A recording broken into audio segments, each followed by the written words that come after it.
जिसे इन सब कार्यों में गौरव की अनुभूति न हुई हो, तो विरासत का संरक्षण करना। तीसरा कार्य उन्होंने कहा सामाजिक समता का ध्यान रखना, यानी सबको जोड़ना।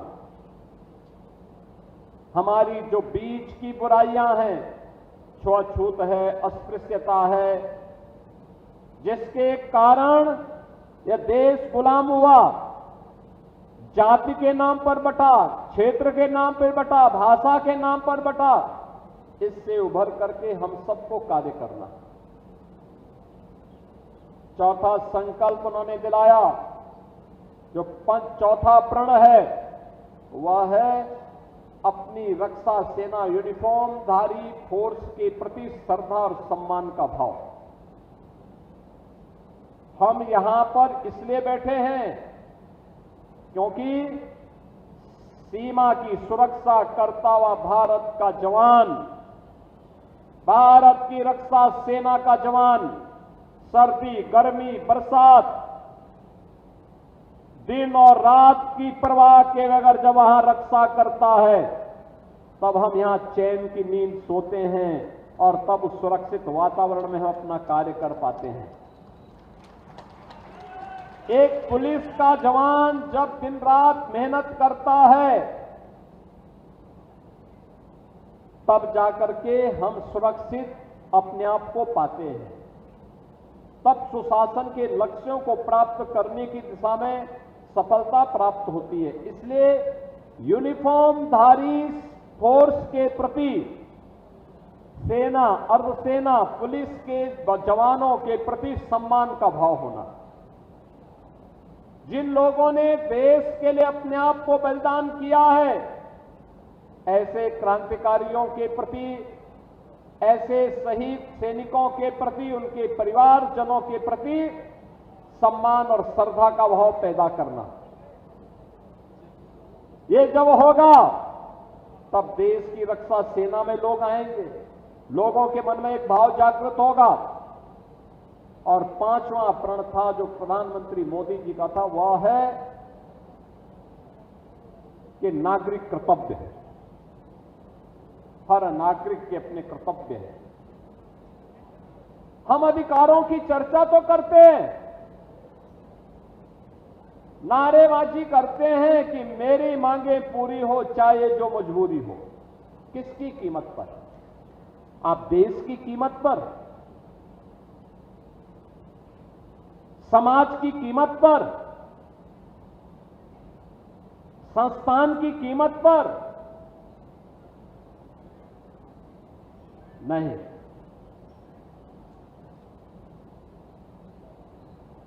नागरिक कर्तव्य, नागरिक कर्तव्य वह होता है जहां पर एक छात्र अनुशासित रहते हुए अपनी शिक्षा अर्जित कर रहा है।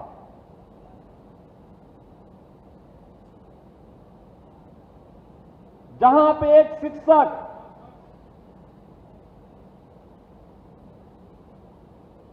नियमित रूप से अपने छात्र को अनुशासित और संस्कारित रहते हुए उसके पाठ्यक्रम को ससमय पूरा करता है, तो मान करके चलिए कि वह राष्ट्र के प्रति अपने उत्तरदायित्वों का निर्वहन कर रहा है। यही सच्ची राष्ट्रभक्ति एक शिक्षक के लिए है, केवल नारेबाजी करना नहीं।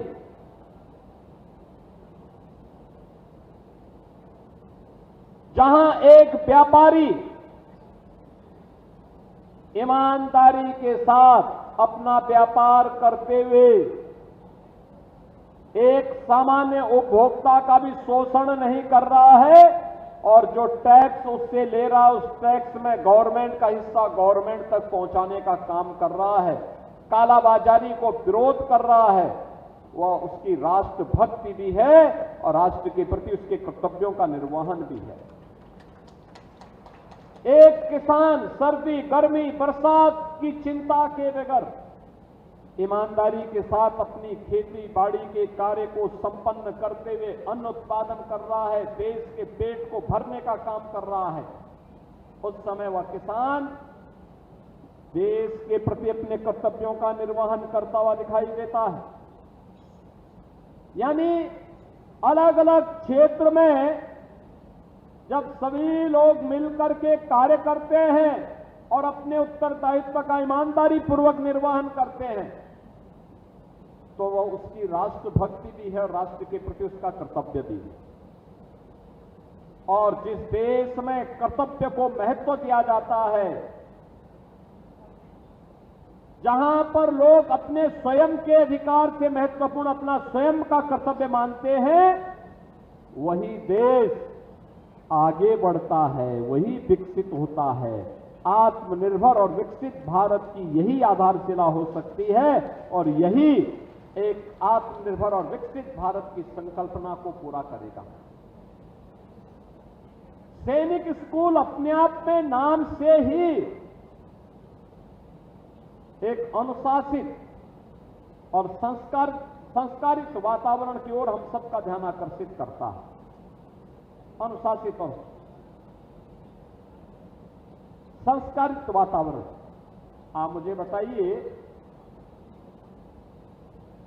अगर सैनिक के मन में अपने राष्ट्र के प्रति भाव न हो तब तो गड़बड़ हो जाएगी। हर सैनिक के लिए देश प्रथम होता है, नेशन फर्स्ट।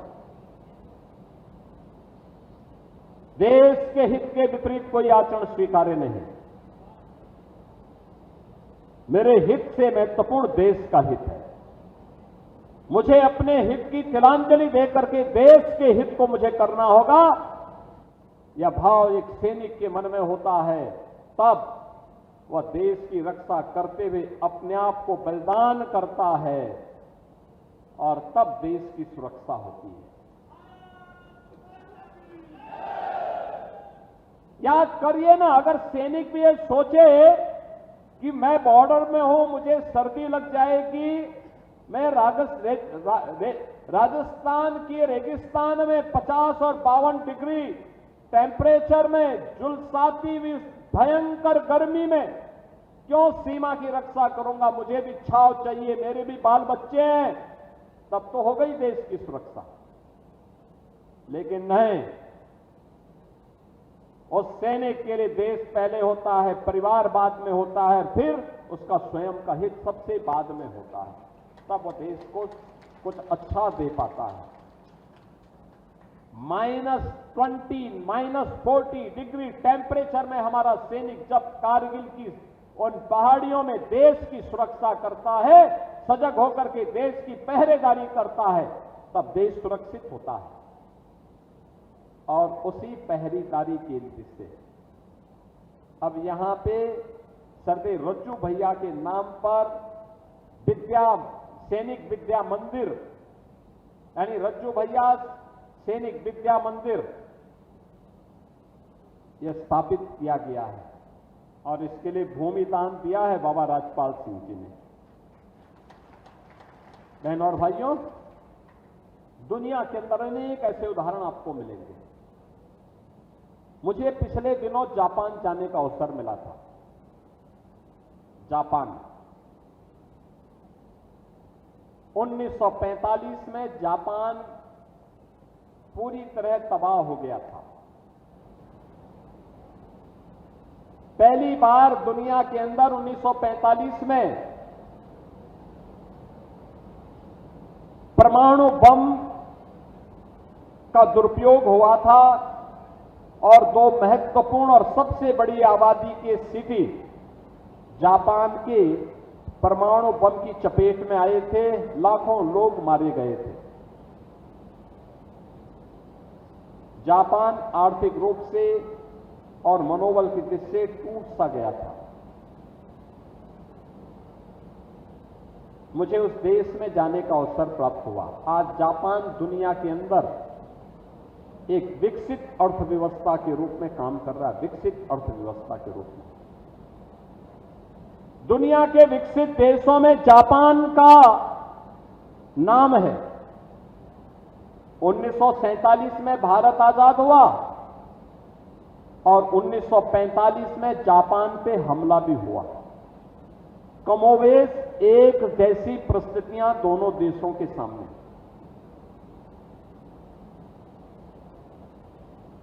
भारत ने जो प्रगति की है, आज जो प्रगति दिखाई देती है, पिछले 12 वर्ष में प्रधानमंत्री मोदी जी के नेतृत्व में जो प्रगति की है वो अभिनंदनीय है। भारत आज दुनिया की चौथी बड़ी अर्थव्यवस्था बन चुका है। लेकिन जापान ने एटम बम के प्रहार के बावजूद कभी रुका नहीं, कभी टिका नहीं, कभी झुका नहीं, कभी थका नहीं। वह कैसे? मैं जापान को देखने और समझने के लिए गया था, उनकी टेक्नोलॉजी को भी देखने के लिए मैं गया था, और मुझे गजब का अनुशासन देखने को मिला। गजब का अनुशासन। सेल्फ डिसिप्लिन क्या होता है वह देखना हो दुनिया के अंदर तो आप जापान के अंदर जाकर के देखें। और सेल्फ डिसिप्लिन ही, आत्म अनुशासन ही, याद रखना, किसी भी जाति हो, किसी समाज हो, किसी देश हो, उसकी प्रगति का सबसे बड़ा आधार बनता है, सबसे बड़ा आधार बनता है। और जापान आज दुनिया के विकसित देशों में आज अपना नाम आगे करने में सफल हुआ है, तो इस आत्म अनुशासन से। रज्जू भैया सैनिक विद्या मंदिर में जो छात्र यहां अध्ययन कर रहे हैं, उन छात्रों की दृष्टि से यह अनुशासन अत्यंत महत्वपूर्ण है, क्योंकि भविष्य उनका इंतजार कर रहा है। एक ऐसा नाम उनके साथ जुड़ा हुआ है जो अपने आप में हम सब के लिए प्रेरणा के स्रोत हैं। सर्वे रज्जू भैया प्रख्यात वैज्ञानिक, इलाहाबाद विश्वविद्यालय में फिजिक्स के प्रोफेसर, राष्ट्रीय स्वयंसेवक संघ जो दुनिया का सबसे बड़ा सामाजिक संगठन है, इसके चतुर्थ सरसंघ चालक,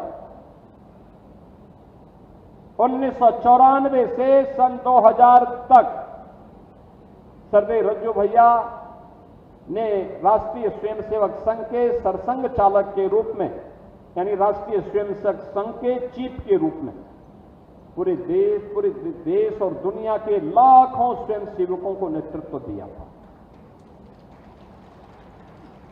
अनेक प्रकल्पों पर कार्य प्रारंभ किया, एक नई दिशा दी।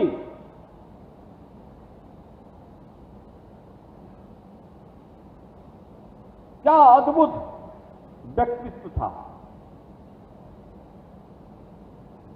क्या चमत्कारिक व्यक्तित्व था, और कितने सॉफ्ट थे, सॉफ्ट स्पीकिंग, कितना उनके मुंह से निकला हुआ शब्द ऐसा लगता था जैसे कोई पुष्प उनके मुंह से निकल रहा हो।